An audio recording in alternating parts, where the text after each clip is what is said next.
NEET 2024 प्रश्न पत्र leak मामले में एक बड़ा मोड़ सामने आया है। इस हाई प्रोफाइल केस के मुख्य आरोपी संजीव कुमार उर्फ संजीव मुखिया को सीबीआई की विशेष अदालत से जमानत मिल गई है। अदालत ने यह जमानत आपराधिक दंड प्रक्रिया संहिता की धारा 167 के प्रावधानों के तहत दी है। जमानत का आधार ये था कि संजीव मुखिया की गिरफ्तारी के 90 दिनों के भीतर सीबीआई उनके खिलाफ आरोप पत्र जारी या दाखिल नहीं कर सकी है। आपको बता दें, संजीव मुखिया को लेकर बिहार पुलिस की आर्थिक अपराध इकाई ने पटना के शगुना मोड़ इलाके से गिरफ्तार किया था। इसके बाद सीबीआई ने उसे 4 दिनों की रिमांड को लेकर पूछताछ भी की थी। 5 मई 2024 को नेशनल टेस्टिंग एजेंसी द्वारा नीट परीक्षा आयोजित की गई थी, जिसमें कई स्थानों पर गड़बड़ियां सामने आई थी। इसके बाद मामला सीबीआई को सौंपा गया था, जिसने अब तक 49 आरोपियों को गिरफ्तार किया है और कई आरोप पत्र दाखिल भी किए हैं। इसी केस में मुख्य आरोपियों में शामिल संजीव कुमार उर्फ संजीव मुखिया को सिविल कोर्ट परिसर स्थित सीबीआई की विशेष अदालत ने जमानत दे दी है। अदालत ने यह आदेश 167 के प्रावधानों के तहत दिया है।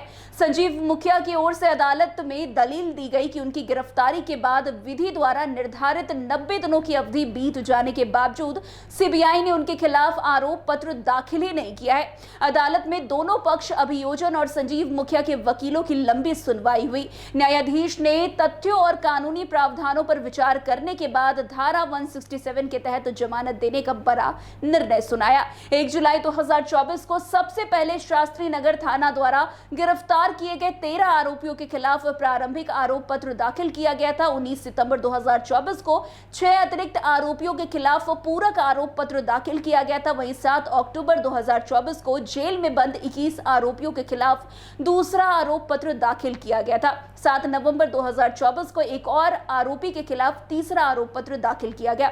हालांकि संजीव मुखिया को जमानत मिल गई, लेकिन सीबीआई अभी भी उनके खिलाफ अपनी जांच जारी रखे हुए है। वैसे नीट 2024 पेपर लीक मामला देश की उच्च स्तरीय परीक्षाओं की पारदर्शिता और विश्वसनीयता पर गंभीर सवाल खड़े करता है।